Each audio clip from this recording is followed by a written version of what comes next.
Joe, thanks for coming on the show. On your podcast, you bring people into your doctor's office and then you subject them to a kind of psychological assessment, don't you? Not overly happy with the wording around that description. How would you describe it? You need to make sure legally that you say my fake doctor's office. Right. And then the way you said I subject my patients means like there's quite a lot of negative connotations around subject. I mean, they can leave anytime they want. I mean, I'm in front of the door though. So, well, yes, your point is, yeah. I thought it's only fair, obviously as a fellow doctor, we could do the same for you. So, all right, let's have a go. Full name? Mine? Mm-hmm. Oh, I see. This is how well played. Thank you. Joseph William Marler. Profession? It's a good question. Dosser. Dosser. Yeah. It wasn't on my list of choices. Sure. Go-to cheat meal? Oh, I love a Waggers and usually 3 plates of chili squid. Nice. That's a great choice. Ebi katsu, duck gyoza, maybe some edamames, and then a chicken katsu curry. Finished off with one of those like nice, healthy, like fruit shakes. Makes me feel good. You really thought about that. I just love it so hard. One non-negotiable you do every single day. Well, my immediate thought was breathe. I mean, I'd agree that is a non-negotiable. I don't think I have non-negotiables at this stage of my life. I'd like to have non-negotiables, but every day is so different for me at the minute that I'm like, I really struggle. I'm trying. In fact, that's a lie. It's a little bit of a lie.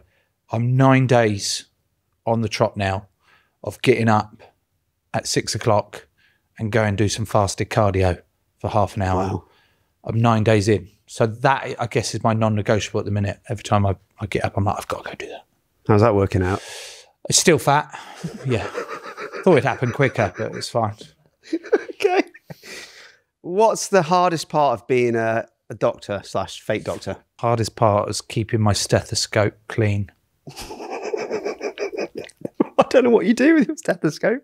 Exactly. Most annoying health or fitness trend? It's not. I don't know if this is a health or fitness trend, and it's quite old school, but BMI still baffles me because it's out of 40, I think, and I'm like 38.9, and that is like morbidly obese according to that scale. And I'm like, I know I'm not in great nick, but am I really 38.9? This BMI scale is really confusing me. Well, I mean, I'm not going to digress too much. It's great at a population level. So if you look as a country, it's really useful because it gives you trends and ideas.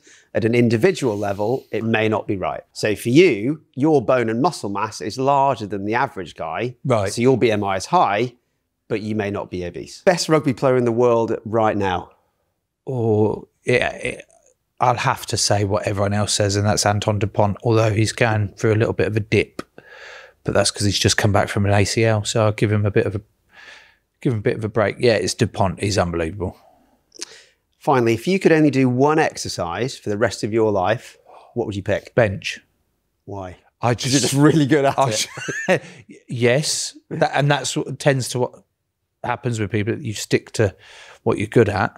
I went quite quickly with that as an answer. It was quick. Are you just one of those people where you just keep adding the 20s on each side and eventually people going, oh God, it's that guy? Oh no, because I don't go in public gyms. No.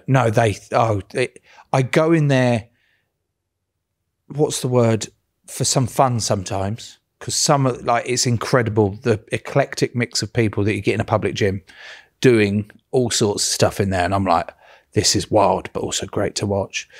But equally, I like going in my garage as a me time. Do you know what I mean? Zoning out. I just like going in there. So no, my kids just are impressed at me lifting the bar, to be honest. So that's the other answer. I just wanted to double check that you've subscribed to the show because it really helps us continue these important conversations. Thanks. You're somebody who's very physical in your career, but you didn't have major injuries, did you?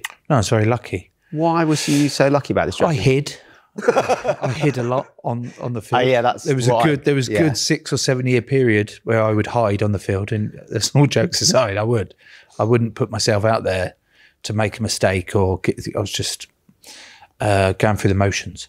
But equally... Is that why when you're as a prop, you can hide and what the scrum's turning? Yeah, you're just like, I'd be like, there was occasions where I'd be in a scrum, the scrum would be finished, and about 5 or 6 phases had gone ahead. I'm still stood in the same spot where the scrum was, only for it to then be called up by Steve Borthwick. He'd be like, mate, I've watched your game. You're stood here for at least 25 seconds. What are you thinking? And I went, Steve, we've got penalty advantage. I know that my teammates in 6 or 7 phases are going to drop the ball at some point. So I'm just preserving my energy, ready for the penalty here. Fine.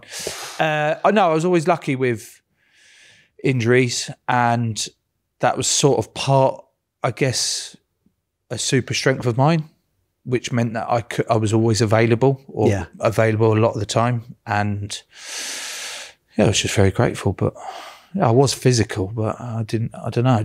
It was just luck, because there was other players where I'd played with whose bodies just weren't built for rugby, and they'd be injured every other session or every other week, and they'd be long term, and you're just like, well, that's just how they're genetically built, I think. So what has the physical toll of rugby been on you? Well, my ears are minging.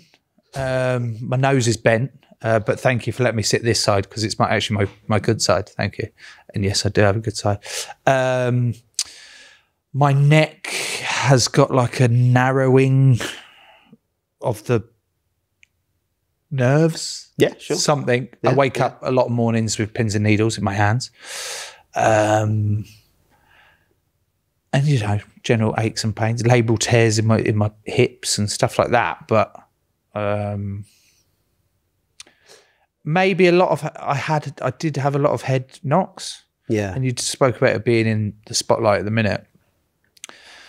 Ben and his team actually reached out and said, oh, can we come and interview about, so I went, no, thank you. And they're like, well, I was like, because I'd rather not know. That's always been sort of my mantra to it. And it's probably a silly way to look at it, but I'd rather not know, because it scares me. Yeah, I'll get that. Yeah, thank you, Jeff. It's terrifying. A doctor's seal of approval to move on with that. Well, I think the argument is you can understand people's not wanting to know, because it's not going to change your outcome for now. So a lot of people that have not your, but I don't know, genetic condition they might have, they don't want to be screened. Because I can get that. It's like saying, when's the ticking time bomb going to go? Yeah. So I totally get that. What was your health and fitness sort of regime when you were playing versus now? I mean, I did take my career relatively seriously, but I wasn't a big fan of running too often in it. I did the bare minimum whilst I was playing, but I did like my weights. I did do some weights for about 3 or 4 times a week. That was my go-to. And then a lot of emphasis was, because it was week to week, for me, it was it's quite hard to push on physically all the time when you're getting battered on a Saturday, and then you got to recover quickly and get ready to go again for the next Saturday. So my physical sort of regime was do some weights, recover, do some weights, recover, and occasionally do a little bit of rugby, usually avoiding the ball though. And that was the best for everyone in the team. And then now? And now, I thought that because I loved doing weights, and people would be like, oh, right, you're in the gym again. I was like, but it was twofold for me. It was both physical to keep strong and keep mass on, but also mental. I really enjoyed that part of it, just having some me time and chasing a goal like that. I thought that would continue when I retired because I loved it so much, but it didn't. I sort of became a little bit deflated, both physically and emotionally. I was like, oh, why am I chasing it? I'd forgotten the reason I'd go in the gym a lot and keep on top of my health was because I needed to, I had to for my job. Now I don't. I was like, fucking hell, I'm tired. I've done this for 17 years. Maybe I should just have a break. So like a couple of months went by, and then it got to 6 months, and my wife just casually going through old photos. Oh, look how nice your shoulders look in this one. I was like, okay, I get it. I should get back in the gym. Subtle. Yeah, really good, to the point. You fat fuck. So that, and now I'm sort of on, such a cheesy word, on that journey again to sort of pull my finger out and get back in some sort of shape for just to feel better about myself. Yeah. You're one of those people that has transitioned that world from sport to, I don't know, celebrity. Don't know what is it that is. it? Is that don't know what it is. Celebritism. Yeah, celebritism. That sounds like a... So you're a real doctor. Yeah, yeah. And you've just come up with celebritism as a word. No, I didn't say. I said... No, it came out your mouth first. I don't think that's the thing. Cameras. Can we witnesses? I don't think... Put your cocks on the blocks, guys. Thank you. That's the other podcast we do. Sure, all right. Was that always the plan when you finished? What other than not exercising, what did you want to do? I don't think it was like a hard plan. I always, like I said, I wanted to be an actor. I always loved acting before, but then rugby took off. And then I always loved the attention. Narcissism is just throughout me. And so I'd always have haircuts and wanted to do more attention than just, well, I look at it probably easier attention than actually being really good at the sport, because that takes graft to get like really good at it. Less graft to go and shave a mohawk and dye your hair for people to notice you. And then I think the later on in my career, I started to realise that it's going to end quite soon. And then what have I got? I've got a few GCSEs, but I haven't really got anything to fall back on. I just concentrated on rugby the whole time I was in it, because I was a bit lazy. I was like, no, I can't be asked to do something else. And I was also worried that if I took my eye off the ball with rugby, that I wouldn't continue to get better at it, is what I used to tell myself. And then the closer I got to the end, I was like, hang on, what am I going to do? I've got 4 kids and they're quite pricey, you know? How am I going to pay the bills for the next 4 They don't prep you when you leave, do they? They don't give you... Like, no, it's the careers office. And... No. I mean, there's stuff out there, but it's still on you. It's the onus is on you, as it should be to a degree, that if you want to go out and get something, you've got to go get it yourself. So I don't know, but I think I started angling a little bit. I liked doing the TV stuff. I liked doing the podcasts. I liked meeting new people. And that sort of kept me fresh in rugby as well, that I wasn't just so consumed by it all now. So I was doing other bits, and then when I'd come back into rugby, it was fresh and still enjoyed doing it. So I'm just running with it at the minute. And as my wife says, go and milk it, ride the wave, make hay whilst the sun shines, because you'll soon become irrelevant and or cancelled. Wow. She's quite cutting, your wife. She's grounding. She's very grounding. She keeps me grounded. So as you know, on the Man Alive podcast, we like to do a blood test. Tell me a bit about your health at present, and maybe you could rate it out, say 0 to 10. You know, 10's the best I've ever been. 0 on the... When you say health, do you mean physical health? I mean both. Just overall, as a person, how do you feel you are on that scale now? Good. Okay. How do I feel physically right now? I feel like I'm operating like a 5 out of 10. Okay. I want to get back exercising more. I've started. So I'm at the start of that. I want to get control of my diet a little bit more. And then mentally, I'm probably operating at about a 7. And I'm in a good spot. Busy, but in a good spot. You know, more on top of that than I am physically. Should we say 6 and a bit overall? Well, I guess if you add the 2 together. I'm trying to create the average. I don't go like... with the 6. Do it, really? Because I feel that's quite... I'd put that as low, but I think my argument is... Well, what's yours then? Well, I'm going to go 7 today, just to be one higher. Oh, well played. I don't like to separate the mental and the physical, I think. It's just one. I think you're all... I mean, obviously you have separate conditions for both, but I think when you're mentally fit, you are more likely to be physically fit, and vice versa. We know that people with mental health problems, they struggle physically, and it all kind of ties in. You know the stuff. So I'd say it's an interesting spot to be in. So before we give you your results, Are these legit results? These are legit results. These are the same blood tests. I don't want to be skeptical about this, but I am. I think you should be skeptical. So the whole thing around Man Alive is I wanted to get as many people on who are well known in whatever sphere and to discuss their health. Some of them will be super healthy. Yeah. Others will find things in and there'll be random things, but then hopefully you get a broad enough picture from the population and some people will go, oh, I watched that guy. Oh. And because of that, I think I will go either get myself checked or I'll go speak to a doctor or maybe my mental health isn't good or maybe I've got a prostate problem. It doesn't matter what it is. But generally, and this is the whole premise of the whole thing, men's health in the UK is terrible. Men die on average up to 10 years before women. Great. We don't have national health screening for things like prostate disease. We don't have cardiac screening better for men, even though men die sooner. Why don't we? So let's take prostate screening, for example. Why don't we have that screening? It's a very good question. Well, is that because we're still stuck in the stoic way of I don't want my prostate being examined? Well, that's the thing. That's part of it. You don't need to have a physical exam anymore.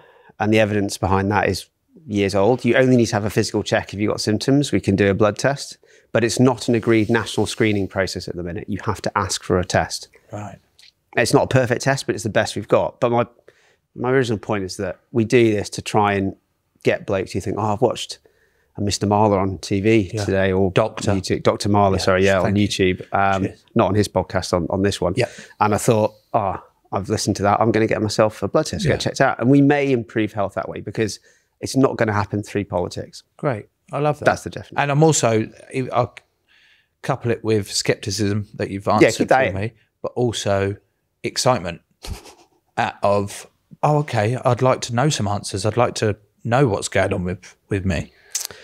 Well, with that serious point in mind, we're going to try the new segment, Spin the Symptom. Spin the Symptom. So this is just like we have in our NHS practices when somebody comes in and we go, it's not about your medical problem.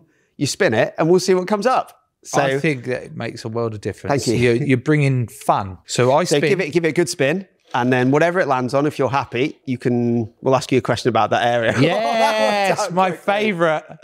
It's almost like it's weighted to it. Wow. No, would you like to choose diet or sex? I'm choosing sex. In terms of sex, we like to think of blokes in their 30s and 40s as being as good as and excited about sex as they were maybe in their teens or 20s.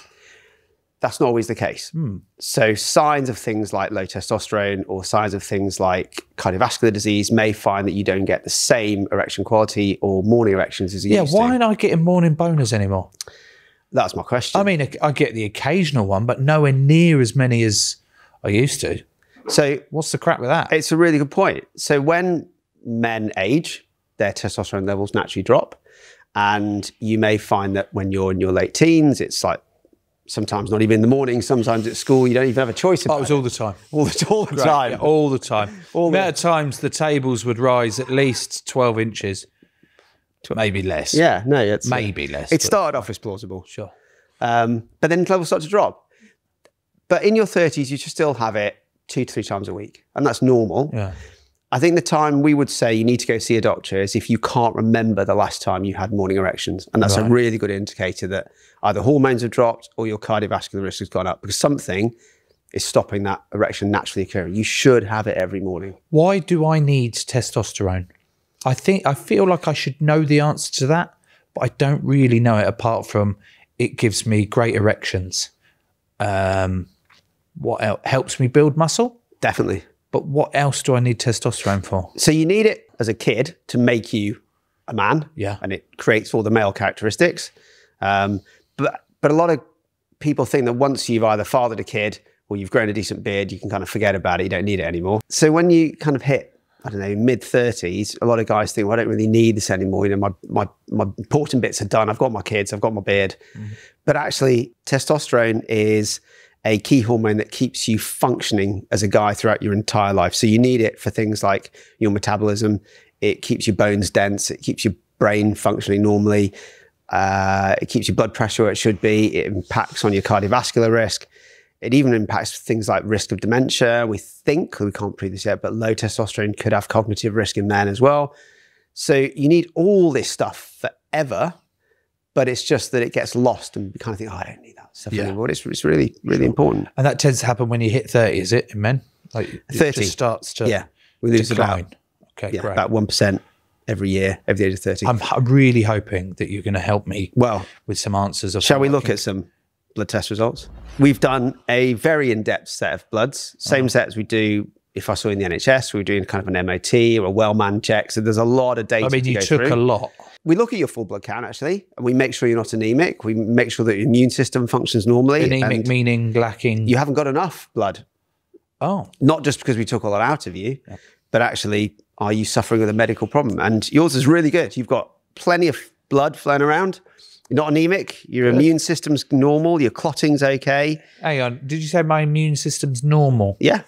Such a shame. I was hoping you'd say it would it's really good. No, is it not? It's pretty good. It's normal. It's where it should be. I'll take that. I don't know what a really good immune system might look like on a blood test. You just want it to be in the middle. Too low, too high is bad. Yours is spot on. Thanks. One test that did come back abnormal is a thing called HSCRP or CRP, and this stands for C-reactive protein. So C-reactive protein is a measure of inflammation. And I don't mean like inflammation like you hear in a lot of social media stuff where I have chronic inflammation. This is an acute inflammatory response. So something has triggered off your body at the time of this test for this number to be high. Now, it's not ludicrously high, and normal is anything sort of less than 9 or 10-ish milligrams per litre. Yours is 15. So it's above what it should be, but not enough that we're going to send you to hospital with a worry. But then the question is why? Yeah, so it's a really interesting test because it doesn't tell you what the problem is. It just tells you something has caused it. So you could have a cough or a cold, that could do it. You could have an injury, that could do it. We don't really know. And you can even get it in things like chronic cardiovascular disease in men. You can see their CRP, not usually this high, but bubbles a little bit above normal. So you can use it as an indicator of other stuff. In itself, it's a bit rubbish because it doesn't tell you what it is. But if you can try and pin down where it's come from, then it can be really useful in looking for a trend. When did I have my bloods taken? Blood was taken on the 14th. Yeah. Ear infection. Really? Would that have sparked it? Yeah, definitely. I'd just come back from South Africa with an ear infection. There you go. With the same ear infection I've still got because I still haven't gone to see a doctor. So do you think that's... Yeah, definitely. So it's... What was it? CRP. C-reactive protein. Now, we don't normally test that for someone with an ear infection because, why would you need to do it? But because most people won't have a high CRP off that. If you've left it week after week after week, then that infection gets bigger and bigger, and then you can start to see it in your blood, and that's probably what's happening with you. So we probably do want to treat that, really. Sure. Thank you, Jeff. Other things we look at, diabetes markers, really good. Good. You've got really good blood sensitivity. My dad's diabetic. The diabetes is in... Type 2. The one you develop, is it? Yeah. So actually that's not relevant to me at all, is it? Not at the minute. You've got really good blood sensitivity to your sugars. It looks really positive. And around that, most other markers are really good. Your testosterone is excellent. Is it? Yeah, you have a great... So your testosterone is 22 nanomoles per litre. Bear in mind, normal is what?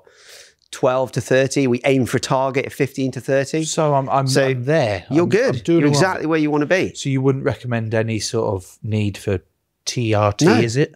TRT is to treat a deficiency. You don't have a deficiency. Good. You've got excellent testicles, I imagine.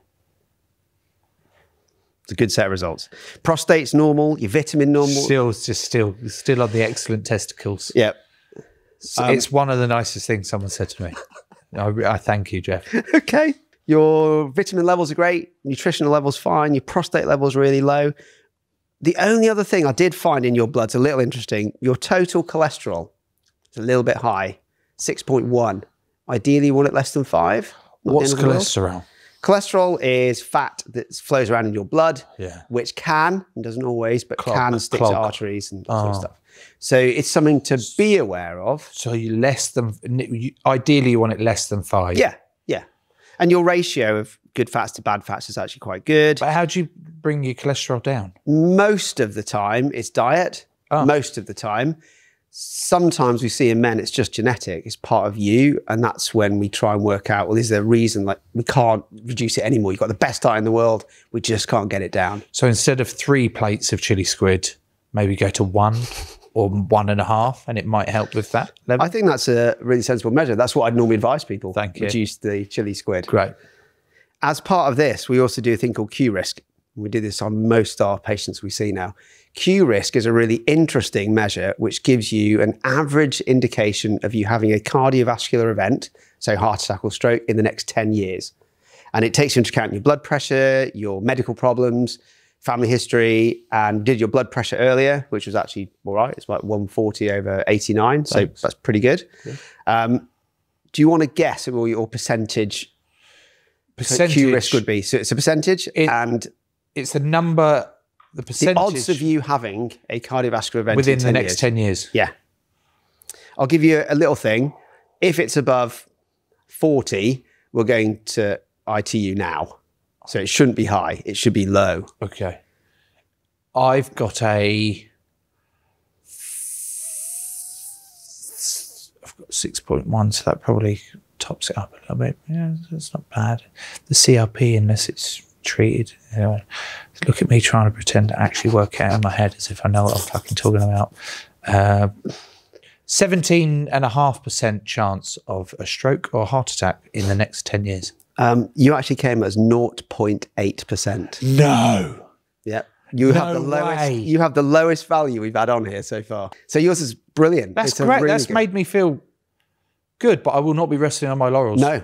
That's not me here going, oh, 0.8. I'll just put my feet up then. Have a suggestion for a Man Alive episode or thought about something said in this episode? Comment below and I read every one. How did you feel about getting those results? I won't lie. I was a little bit nervous, but also really excited to actually get some answers to questions. Like I have been wondering, oh, is my testosterone? I've always heard that testosterone, once you're over 30, starts dropping. Do I need that? And all that sort of, and I was just interested. And then when you started reading them out, that CRP one scared me a little bit, but then made sense because the ear infection. I feel more informed that I can then go and make some changes. Like the cholesterol chat, I know you said it wasn't too high, but it's a nice little nudge to be like, actually, maybe we do need to get on top of the diet, which is sort of, it's just confirmed how I was feeling anyway. So it's just given me a little actual objective marker to go after. Yeah, I like that. It's a good attitude. On a more serious note then, I guess, mental health is your passion really, isn't it, around health in general. How does it feel being an advocate, do you think, now for mental health? Uncomfortable. Why? Because I struggle with that tag of, oh, you're an advocate for it. And I'm like, well, yes and no. I don't really, I guess I just have shared what I've gone through. And I've seen a lot of people reach out and go, wow, that resonated with me. That's how I felt. That's similar to what I had gone through. This, I've reached out and got help myself, and thanks a lot. And I've gone, wow, that's incredible. It's a massive responsibility, but also really cool that I've been able to help other people. But equally, it's also been about helping myself. Like every time I've done that or come on a podcast or spoken publicly about my experiences, it's selfishly helped me, like cathartically helped me understand it more about myself. And I guess, sorry, go on. No, please. You come across as very stress-free when we speak. Right. If not mildly socially awkward. Like really? Mildly socially awkward? Only mildly. I'm like a duck. I'm like a really awkward duck. Go on. I'm waiting for this analogy. Well, where they're like, they're on the water. They're on the water. It is a bad analogy because I can't swim, but that's why it's an analogy. It doesn't have to be real. No. I'm a duck. Yeah. And on the surface, it's like, hiya, I'm here to make things slightly awkward for people. Yeah. But also engage in conversations, to have some fun. That's what we're here to, that's what we're there. And underneath, my legs are just going. They're just so. How were your stress levels when you did Traitors? Oh yeah, they were sort of through the roof. they were through the roof because I was like, this is completely out of my comfort zone. And it took me a good week to 10 days to be like, hang on a minute, you lot are just humans. You know what I mean? I know you're national treasures and I've put you all on pedestals and all this lot, but you're just humans. You bleed like the rest of us. Not that I then attempted No, I meant I do mean that. I mean, you're just human. You're going through it. And we're just playing a game. So I'm going to have loads of fun playing this game awkwardly. What was it like when someone would bring up your name on the round table? Was that a stress response? Yeah, my heart would be going. And it was really intense around that. Even though it was a game, it was still really intense. And I think David brought my name up a couple of times. And immediately I was like, fuck it, you want to go then? I can't do that across the table and on TV. But it's a short-lived appearance in the program when you do that. You're going to have to leave, Joe. You can't punch other contestants. It's just Celia took it hard in the face there. Oh, God, never. No, she made my heart race for other reasons. I bet. She was such a flirt. Really enjoyed her. How does the pressure, say, being picked on a round table compare with when you're playing on the rugby pitch? I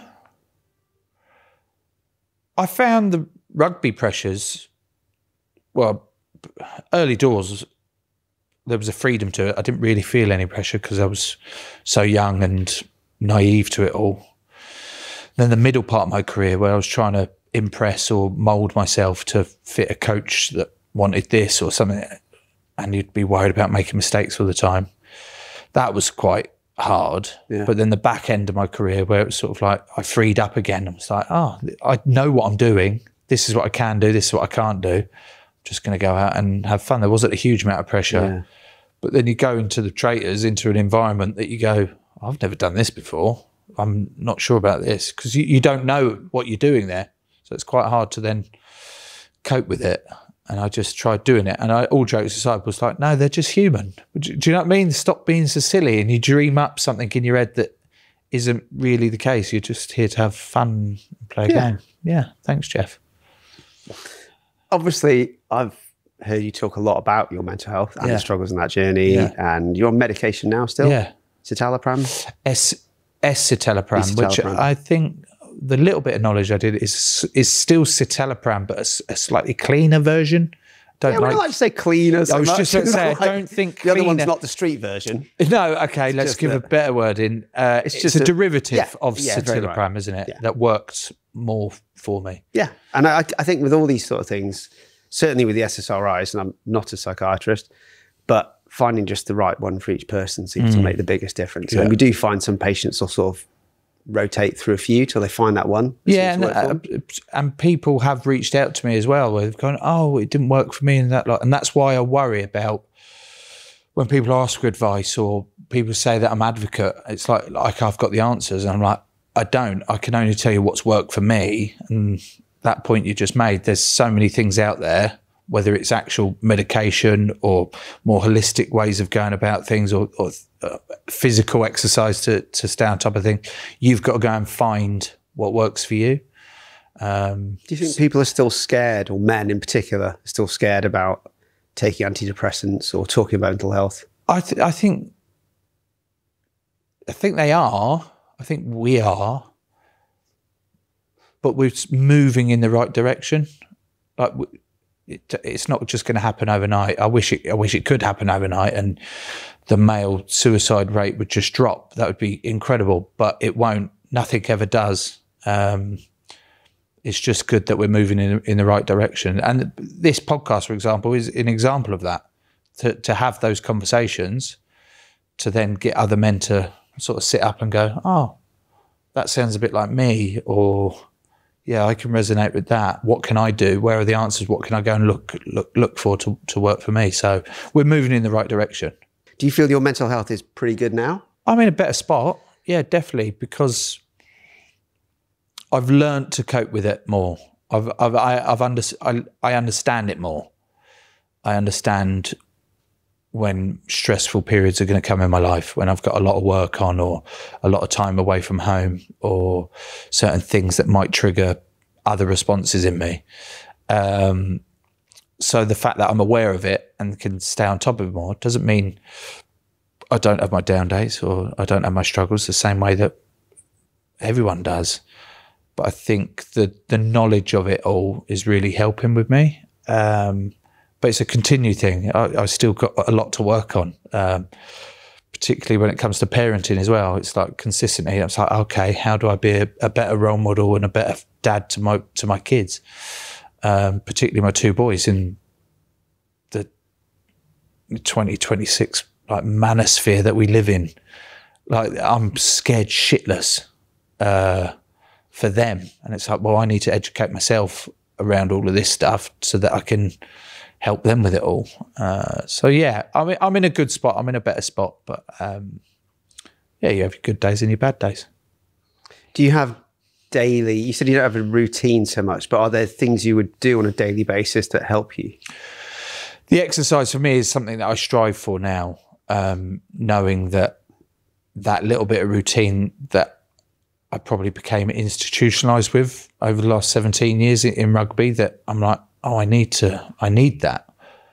I even need to find something that keeps that for me, keeps that part of my brain happy and ticking over, or I need to rewire it to not need it or not want it anymore. But I think the fact that I did it for 17 years and stuck to a schedule, went after weekly goals, or that I like doing that. So that's what I'm trying to do now with my exercise, getting up, getting some cardio in the morning, moving into doing some gym work 3 or 4 times a week, just to stay on top of it. That's sort of what I'm striving for, but it's easier said than done. Do you have a mate who's going through a rough patch right now?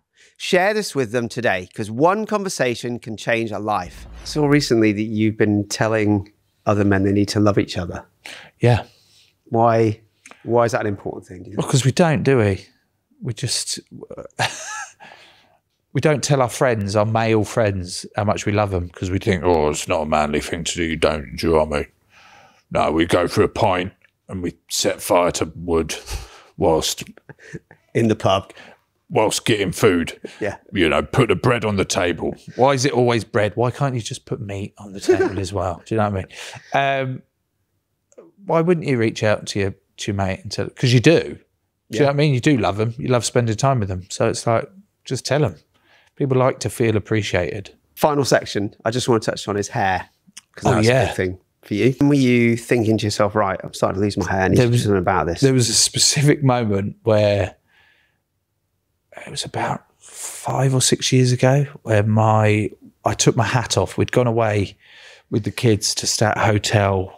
I can't remember the name of the hotel, but I remember taking all the bags upstairs and then sitting down, and my son jumped on my lap and he pulled my cap off, and my wife walked in and she's just staring at my hair, and I was like, what? And she was like, oh wow, you've got like, ooh, I think maybe put the hat back on. I was like, what, is it bad? She was like, no, it's all right. And then I started panicking, then looked in the mirror. I was like, I knew it started thinning, and then it was sort of like gone. And I was like, I'd always been or tried being someone like, oh, I'm not really bothered about that. It is what it is. You just crack on. It's let nature take its course, and whatever. If you end up being bald, you end up being bald. So be it.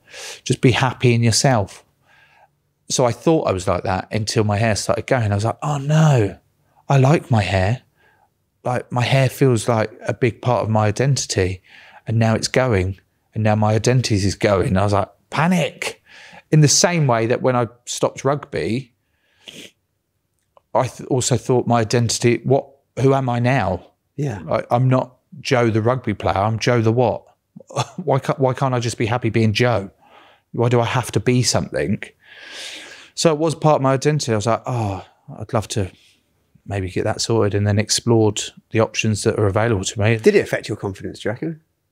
Well, I think it did. I probably didn't let on, or probably, made out that it didn't. But I was self-conscious about it. The fact that I probably spent about 600 or 700 quid on hats over that time. I was just buy a new hat, just put a new hat on, different hats. And I just wear them all the time. Did the other players talk about it?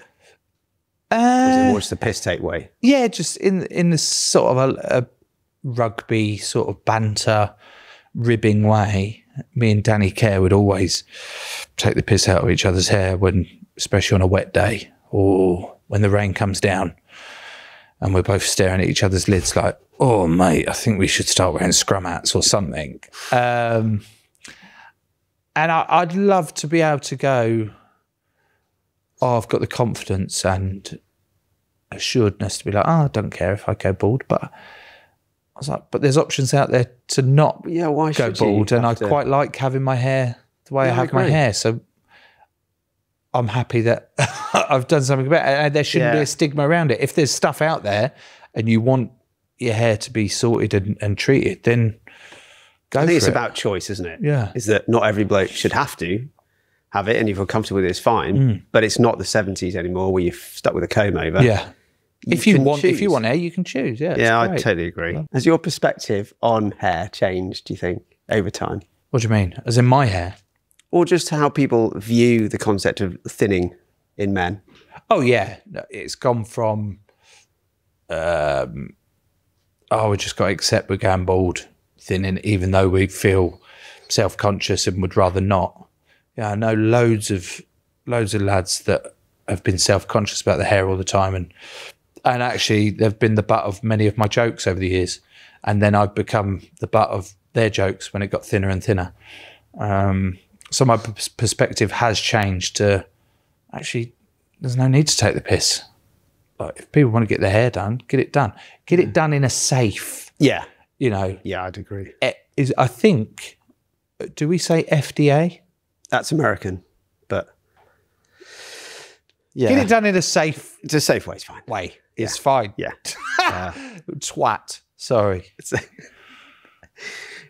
Lastly then, where would you like to see your health, or where would you like to see yourself in maybe 10, 20, 30 years? Mr. Olympia. Oh, realistic goals? I dreamed a dream of time gone by. In serious answer to you, just want to be a bit healthier. Nothing too strict or restrictive, but I want to be able to run around with the kids and not be puffed out all the time. In fact, it's not even that. Like, walking up a set of stairs, mate, it's 130 kilos. It's, I shouldn't be that heavy. I don't need to be that heavy anymore. I want to be able to get around the paddle court quicker. Just a bit healthier, a little bit lower cholesterol. And just maybe a bit comfortable with my top off sometimes. Less of a melted wheelie bin, more of a fixed structure. That's like a structured wheelie bin. My goal in the next 10 years is to be less of a melted wheelie bin. And I think that's something we should all aspire to. I think that's what we should strive for. One question we always ask, what's the one thing you'd advise men that they could start doing today that can make a positive impact on their life in any capacity? Work it out for yourself. Do you know what I mean? I don't know. But I'm trying to find out the answers for myself. So go and work out what you like doing. Go and work out what makes you feel good. Do a little bit more of it. Such a shit answer. Such a shit answer. I'll help you out on this one. I think you've kind of already answered it. You fucking answer it then. Well, it's not my, I'm not the guest. It is your podcast. I'm not the guest. What do you want me to say, Doc? Dr. Marler says... Dr. Marler says, do what you want. Yeah, do what you want. As long as it comes from a place of love. I think you have already said it. Great. I think you said, obviously, look after yourself physically, get a blood test, do some exercise, look after think where you want to be in 20 years' time. And if you've got problems with your mental health, go speak to somebody. It's not the end of the world. That's a great answer. Yeah, wish I'd have said that. Well, yeah, we can put credit down to you. Thank you, Dr. Jeff. Thank you so much for coming on Man Alive. If people want to find out more about you or what you're up to in a minute, don't. Where would they? If despite that positive endorsement, they still wanted to go and find you, where would they follow you, or what should they do? Just follow me, not in person. Like that would be weird. But Instagram, I'll be on there occasionally saying inappropriate songs about my wife. She says yes, it's fine. It's just a bit of a laugh, and doing other stuff. Or my podcast, which you've mentioned. Joe Marler Will See You Now, where I play a pseudo-psychiatrist, and we rummage around into some of Britain's best loved celebrities and make them feel mildly awkward. I understand how that feels. Essentially what's happened on this podcast. So yeah, cool. If you're up for that, go for it. If you're not, equally, I love you. Thank you so much. Goodbye. Cheers. If you enjoyed this episode of Man Alive, you would love this one. Go on, press it. Click now. Press it now.